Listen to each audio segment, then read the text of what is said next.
Continuamos el programa y está con nosotros la señora Gabriela Olivo de Alba Avendaño, y es gerente general del Fondo de Cultura Económica para el Perú, y viene para conversar sobre un libro que tengo entendido recién ha sido publicado, ¿no es cierto? Buenas tardes. Y se llama el libro Diplomacia Encubierta con Cuba. Buenas tardes otra vez. Así es, realmente para nosotros pues es un honor que este libro, después de haber sido publicado en español por el Fondo de Cultura Económica, esta editorial mexicana con filiales en América Latina, este libro fue presentado recién en diciembre en la Feria del Libro de Guadalajara, y somos el primer país, la primer filial que tenemos la oportunidad de presentarlo después de esa presentación en México. Y sobre todo con la participación de uno de sus autores. Los autores son dos, William M. Leogrande y Peter Kornbluh, que es quien estará con nosotros el viernes 15 de enero a las 7 de la noche en la librería Café que está en Esperanza 275 en Miraflores. Muy bien. Bueno, el libro hace una revisión sobre las relaciones diplomáticas entre Estados Unidos y Cuba a lo largo de muchos años, y da información muy interesante y muy valiosa que por supuesto no ha conocido el común de la gente. Y a ver si nos puede contar un poco sobre quiénes son estos personajes y cómo han tenido acceso a esa información. Bueno, en realidad, como lo dice la contraportada, son investigadores, y Peter Kornbluh, que es quien nos acompañará, es el jefe de análisis del Archivo de Seguridad Nacional de los Estados Unidos, una ONG localizada en Washington, de tal suerte en que lo que se encuentra en el libro está perfectamente documentado. El libro tiene alrededor de 600 páginas, no se asusten porque suena muy voluminoso, pero en realidad es un libro que se lee con facilidad porque viene reseñado por etapas. Alrededor de 100 páginas están destinadas a las fuentes bibliográficas, a las entrevistas, a los documentos consultados, de tal suerte en que esto está perfectamente documentado, porque una buena parte de esta investigación a lo que recurre es a estos archivos clasificados que en un momento dado después de determinado tiempo pueden desclasificarse. Como podemos imaginar, las relaciones diplomáticas se dan entre países, entre figuras relevantes, pero también se dan a otros niveles muy diversos, y esto es lo que el libro nos revela. Por ejemplo, el hecho de que Gabriel García Márquez haya servido como interlocutor para llevar y traer mensajes, intentos de acercamiento entre Estados Unidos y Cuba. Lo interesante aquí es descubrir algo que a lo mejor algunos intuíamos, y es que las relaciones nunca se rompen totalmente. Siempre hay vasos comunicantes, a veces más evidentes, a veces más subterráneos, pero la comunicación nunca se rompió del todo. Sí. Siempre hubo elementos que se negociaron. Sí, justo eso era lo siguiente que iba a mencionar, ¿no? Lo interesante de lo que he podido leer, de la información que me han mandado, es el primer alcance es este, ¿no? Que nunca se rompió la comunicación entre Estados Unidos y Cuba, a pesar de que han pasado por etapas sumamente duras, ¿no es cierto? Y además de discurso muy radical, unos contra otros, etcétera. Y a pesar de las crisis por las que han pasado, siempre hubo algún tipo de comunicación, aunque sea mínimo, pero lo hubo. Y además, bueno, la portada del libro será el presidente Obama dándole la mano al presidente Castro, y que revela que es un poco el final, o en todo caso una etapa más de un proceso muy largo, ¿no? Que ha tenido mucho tiempo de negociación. Claro, y creo que lo interesante ahora que señalas, Carlos, lo de la portada, es que en gran medida el colofón de este libro, que por supuesto no es el final de la historia, pero sí el colofón de esta recapitulación, es el poder construir puentes de uno y otro lado que puedan ser transitados sin que unos u otros se sientan vencedores o vencidos. Y a lo mejor sí deberían de sentirse vencedores ambos, y los que estuvimos alrededor, y me incluyo, no porque yo hubiera tenido una intervención directa, sino porque en el caso de México, a lo largo del libro se notan o se marcan distintos episodios en donde la presencia o la figura de algún o algunos mexicanos o del Estado infirió o intervino, ¿no?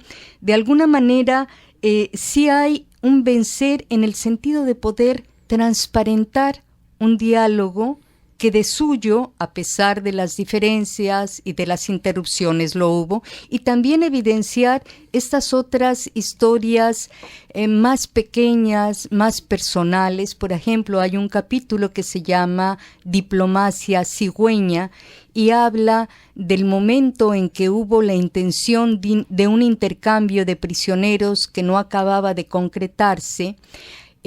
Un cubano acusado de espía que estaba en Washington con una esposa a la que no veía desde hace 15 años, y la esposa ya próxima a cumplir 40 años y deseando tener un hijo. Con negociaciones secretas se logra que Washington autorice una muestra de semen del marido para poder preñarla, no en Cuba, sino que va a Panamá a un procedimiento de inseminación artificial. Entonces vemos que también esto nos mueve también a risa, como otros episodios nos pueden a mover, pero vemos que los vínculos diplomáticos, o que la diplomacia no siempre se ejerce, o no necesariamente la ejercen los diplomáticos, que hay también otros interlocutores que propician este acercamiento de muy diversas maneras, como esta que acabo de mencionar. Bueno, efectivamente es otro tema que es fascinante, ¿no? Usted mencionó al inicio a Gabriel García Márquez, que efectivamente parece que sirvió de lazo de comunicación entre Clinton, me parece, y Fidel Castro en su momento. Con la intermediación de Carlos Salinas de Gortari, presidente de México. Que ya no era presidente, me parece, pero igual tenía tuvo una actuación muy importante en esta triangulación. Y es este hecho, ¿no? Uno tiene la idea, pues, bueno, quien no pertenece al mundo de la diplomacia piensa que los diplomáticos paran en cócteles y en cenas, etcétera, pero lo interesante es que ahí es donde más trabajan, ¿no? En esas reuniones es donde aparentemente pues la cosa es muy distendida y muy relajada, pero en realidad ahí es donde se teje una serie de relaciones, de vínculos, y donde se consiguen cosas más allá de lo formal, de los documentos, de las cartas y los acuerdos, en este intercambio personal, ¿no es cierto? En este acercamiento personal, ¿no? Que es, yo diría, incluso más importante que el acercamiento formal, ¿no? Tienes toda la razón, Carlos, y perdón que te tutee, pero favor. Como te escucho regularmente, pues me siento próxima por lo menos a tu voz. En efecto, así ocurre, y mucho de esto a veces son circunstancias. Obviamente está en el radar la intención, pero en estos encuentros menos formales muchas veces se encuentra esa coyuntura que permite este diálogo.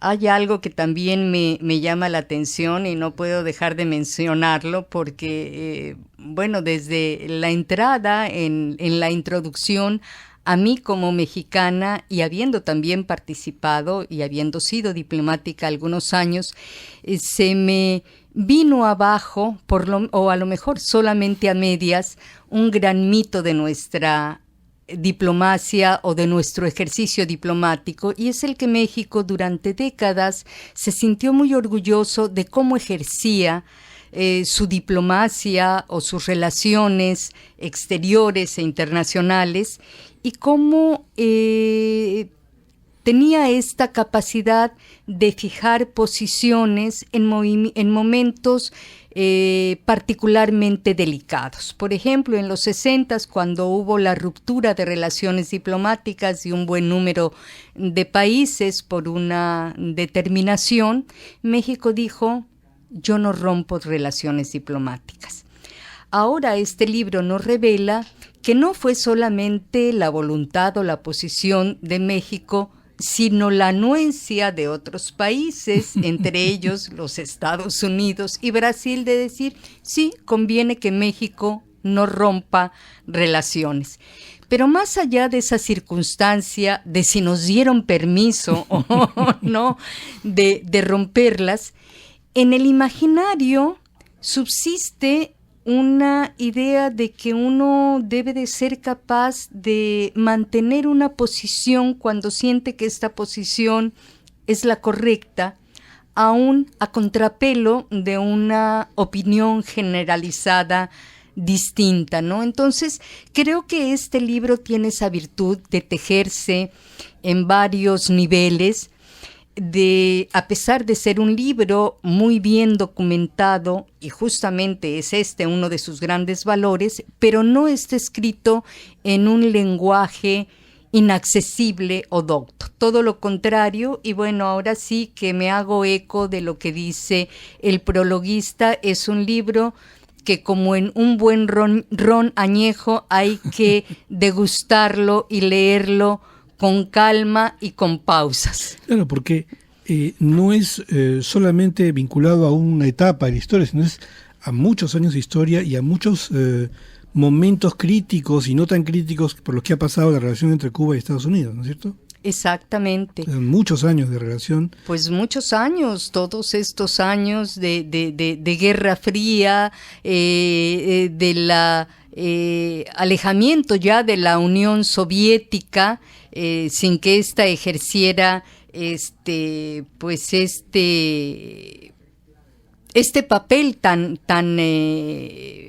protagónico también en lo que aparentemente impedía un diálogo más fluido o un acercamiento más generoso de uno y otro país, de Cuba y La Habana, pero aún así, bueno, creo que ha tenido que ver con tolerancia de ambas partes, incluso de los observadores, porque creo que a veces los observadores asusan más que las propias partes protagónicas. Correcto. Bueno, y eso ya sabemos bastante.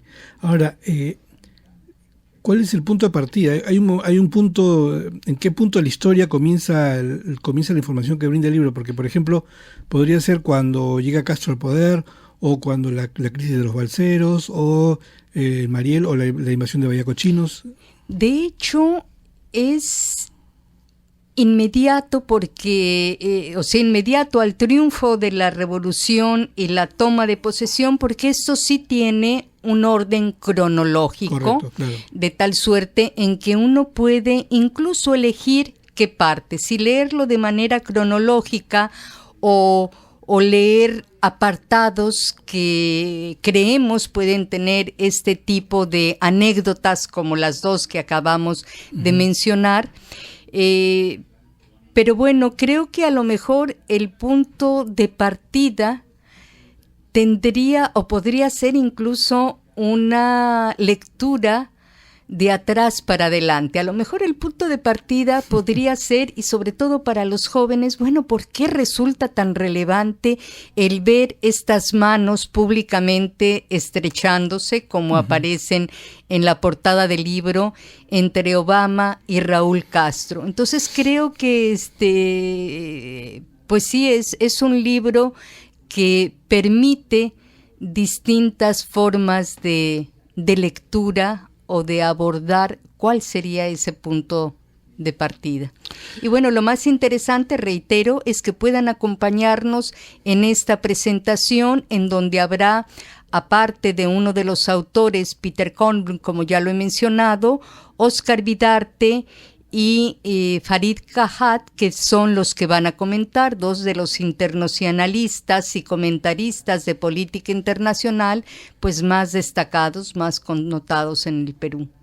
Muy bien, el libro se llama Diplomacia encubierta con Cuba, historia de las negociaciones secretas entre Washington y La Habana. La presentación es mañana. El viernes 15 a las 19 horas en una de nuestras librerías del fondo aquí en Lima, en Miraflores. La librería se llama Librería del Fondo Café Galería y está en Esperanza 275, y ese día, bueno, tienen la oportunidad de obtener el libro a un precio menor del usual y, bueno, sobre todo firmado por el propio autor y por quienes lo comentan. Fantástico. Bueno, muchísimas gracias por venir al programa. Encantado. Gracias.